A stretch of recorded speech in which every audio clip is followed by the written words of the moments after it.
السلام علیکم ورحمۃ اللہ وبرکاتہ۔ انعام القرآن ٹرسٹ پاکستان بھر میں تعلیم قرآن عام کرنے کے لیے قرآن پاک سے متعلق ہر قسم کی چیز مفت فراہم کر رہا ہے۔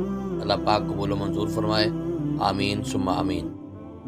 نحمده ونصلي ونسلم على اشرف الانبیاء والمرسلین، اما بعد فاعوذ باللہ السمیع العلیم من الشیطان الرجیم من همزه ونفخه ونفثه ولقد یسرنا القرآن للذکر فهل من مدکر۔ حاضرین، سامعین اور ناظرین کرام، اللہ رب العزت کے فضل و کرم سے انعام القرآن ٹرسٹ پاکستان کے زیر اہتمام ترجمۃ القرآن کا 40 روزہ شارٹ کورس جاری ہے، جس کا آج ہم 32واں سبق پڑھنے جا رہے ہیں۔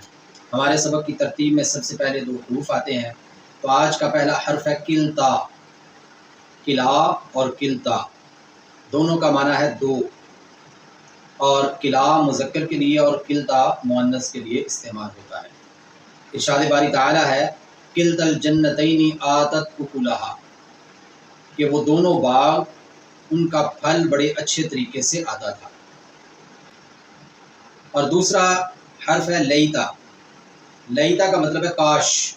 قال یا لیت قومی یعلمون، سورہ یاسین میں اللہ رب العزت نے ایک ایسے شخص کا عجیب و غریب واقعہ ذکر کیا ہے کہ جس کو اس کی قوم نے حق بیان کرنے پر، توحید کا پرچار کرنے پر قتل کر دیا تھا۔ اس قوم میں پہلے اللہ رب العزت نے 2 نبی بھیجے، اور پھر ان کی تائید اور حمایت کے لیے ایک اور نبی مبعوث فرمائے۔ بیک وقت اس قوم کے اندر 3 نبی اللہ کے دین کی، توحید کی تبلیغ کر رہے تھے، لیکن وہ پوری قوم کسی طور بھی ماننے کے لیے تیار نہ تھی۔ تو یہ بات اللہ رب العزت نے اس قوم کے ایک شخص کے دل کے اندر ڈال دی، اور وہ توحید کا نہ صرف قائل ہوا بلکہ اس نے اپنی قوم کو بھی سمجھانے کی کوشش کی، تو اس وجہ سے اس کی قوم نے اسے قتل کر دیا۔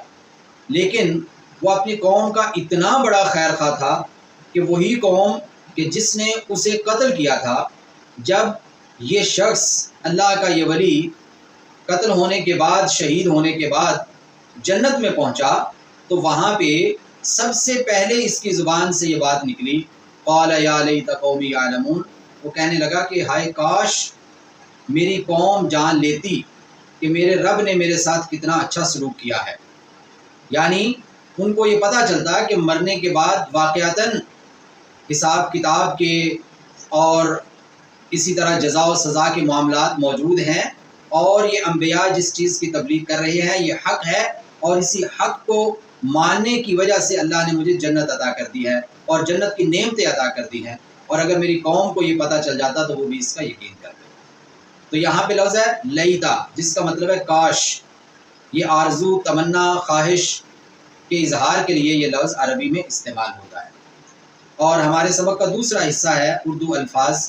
پہلا اردو لفظ ہے کتاب۔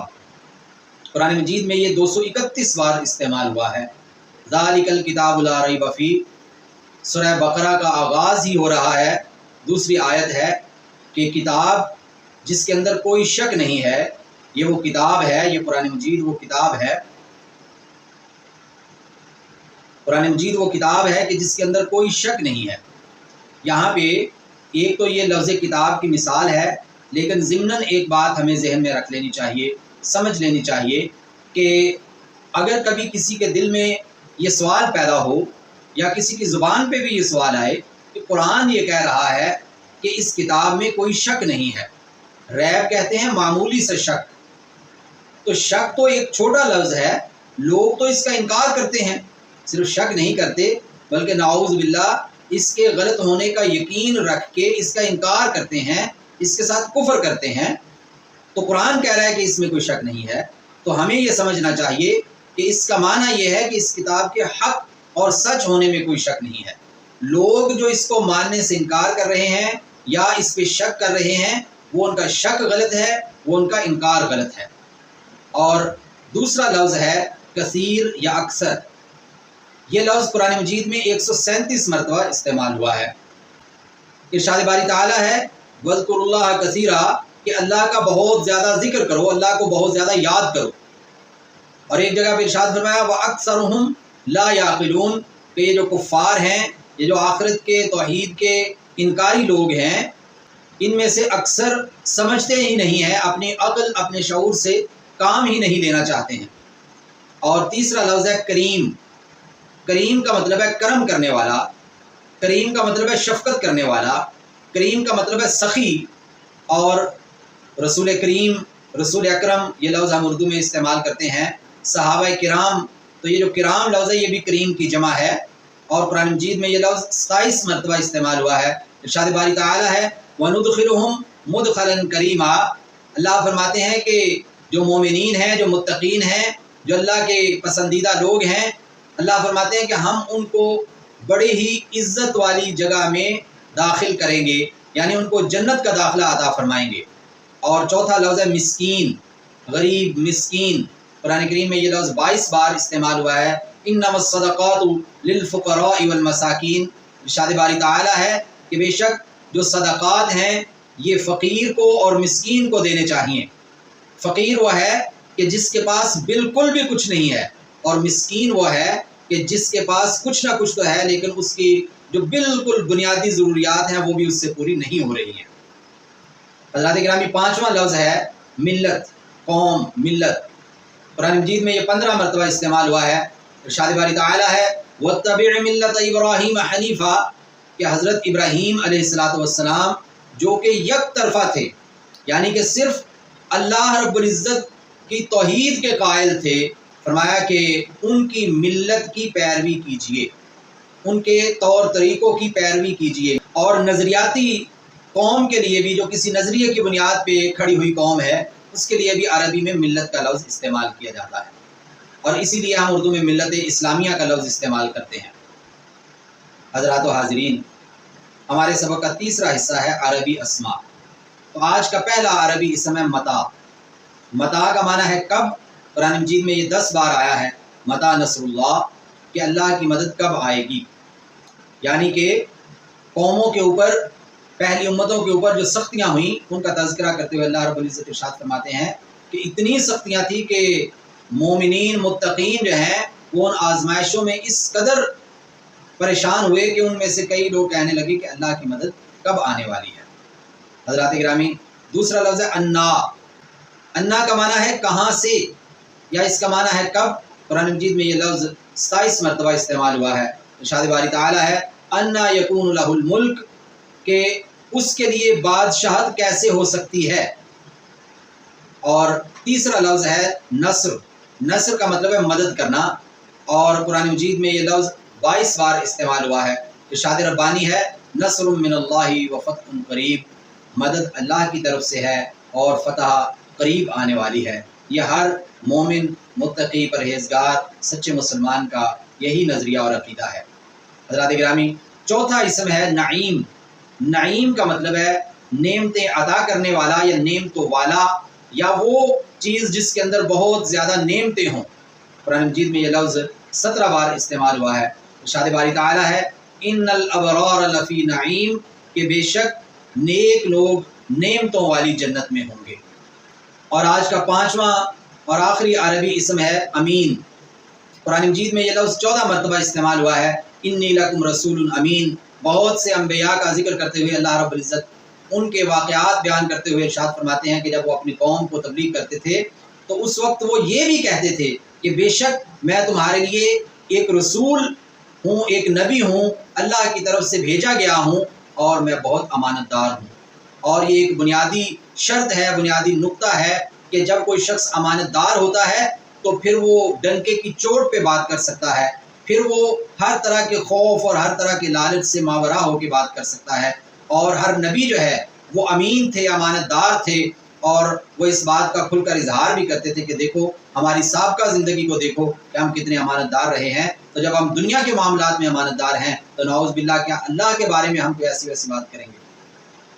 حاضرین کرام، ہمارے سبق کا چوتھا اور آخری حصہ ہے عربی افعال، وربز، اور آج کا پہلا ورب ہے، آج کا پہلا عربی فعل ہے جاہدہ۔ جاہدہ یجاہدو، کوشش کرنا، اور قرآن مجید میں یہ لفظ 27 مرتبہ استعمال ہوا ہے۔ ارشاد باری تعالیٰ ہے وَمَنْ جَاهَدَ فَإِنَّمَا يُجَاهِدُ لِنَفْسِهِ، کہ وہ شخص جو اللہ کو راضی کرنے کی کوشش کرتا ہے، وہ شخص جو اللہ کے راستے میں چلنے کی کوشش کرتا ہے، دراصل اس کی یہ کوشش اپنی ذات کے لیے ہے، اللہ کو کسی کی کوششوں کی ضرورت نہیں ہے، اللہ کے دین کو کسی شخص کی ضرورت نہیں ہے، لیکن جو لوگ اللہ کے دین کے لیے کوشش کرتے ہیں خود عمل کرنے کی یا پھیلانے کی، وہ دراصل اپنا ہی بھلا کر رہے ہوتے ہیں۔ اور دوسرا فعل ہے ہاجرہ، ہاجرہ یہاجرو، ہجرت کرنا، اور قرآن مجید میں یہ فعل 16 بار آیا ہے۔ ارشاد باری تعالیٰ ہے یحبون من ہاجر الیہم، کہ وہ لوگ ان لوگوں کے ساتھ محبت کرتے ہیں جو ان کی طرف ہجرت کر کے آئے ہیں۔ انصار مدینہ کا تذکرہ کرتے ہوئے اللہ رب العزت ارشاد فرما رہے ہیں۔ اور تیسرا فعل ہے حاجہ، حاجہ یحاجو، اس کا مطلب ہے جھگڑا کرنا۔ قرآن مجید میں یہ فعل یا اس سے بننے والے افعال جو ہیں، الفاظ جو ہیں، وہ 12 مرتبہ قرآن مجید میں استعمال ہوئے ہیں۔ ارشاد باری تعالیٰ ہے الم تر الی الذی حاج ابراہیم فی ربہ، کیا آپ نے نہیں دیکھا اس شخص کو کہ جس نے حضرت ابراہیم علیہ السلام سے ان کے رب کے بارے میں جھگڑا کیا تھا۔ نمرود کا تذکرہ کرتے ہوئے اللہ رب العزت ارشاد فرما رہے ہیں۔ اور آج کا چوتھا عربی فعل ہے عاہدہ، عاہدہ یعاہد، معاہدہ، معاہدہ لفظ جو ہے یہ اردو میں ہم استعمال کرتے ہیں پکا وعدہ کر لینا، دو جو فریق ہیں ان کا آپس میں کسی بات پہ متفق ہو جانا۔ اللہ رب العزت ارشاد فرماتے ہیں وَمَنْ أَوْفَى بِمَا عَاهَدَ عَلَيْهِ اللَّهُ فَسَيُؤْتِيهِ أَجْرًا عَظِيمًا، کہ وہ شخص کہ جس نے اللہ سے کیا ہوا وعدہ پورا کیا، اللہ رب العزت ان قریب اسے بہت بڑا اجر عطا فرمانے والے ہیں۔ آج کا پانچواں اور آخری عربی فعل ہے سارع، سارع یسارع کا مطلب ہے جلدی کرنا، اور یہ فعل قرآن مجید میں 11 مرتبہ استعمال ہوا ہے۔ ارشاد باری تعالیٰ ہے یسارعون فی الخیرات وہم، ارشاد باری تعالیٰ ہے یسارعون فی الخیرات وہم لہا سابقون، کہ جو مومنین ہیں وہ نیکی کرنے میں، نیک کام کرنے میں بہت جلدی کرتے ہیں، اور اس معاملے میں وہ ایک دوسرے سے سبقت لے جانا چاہتے ہیں، ایک دوسرے سے آگے بڑھنا چاہتے ہیں۔ حاضرین، سامعین اور ناظرین کرام، آج کی اس مختصر سی مجلس میں اللہ رب العزت کے فضل و کرم سے ہم نے تقریباً 500 عربی الفاظ سیکھے، اور اس کے ذریعے ہم قرآن مجید کا ترجمہ کرنے کی صلاحیت میں ایک قدم اور آگے بڑھ گئے ہیں۔ اللہ تعالیٰ ہمیں ذوق شوق کے ساتھ قرآن مجید سے جڑنے، اس کو پڑھنے، سمجھنے، اس پہ عمل کرنے اور اس کو آگے پھیلانے کی توفیق عطا فرمائے۔ وما علینا الا البلاغ المبین۔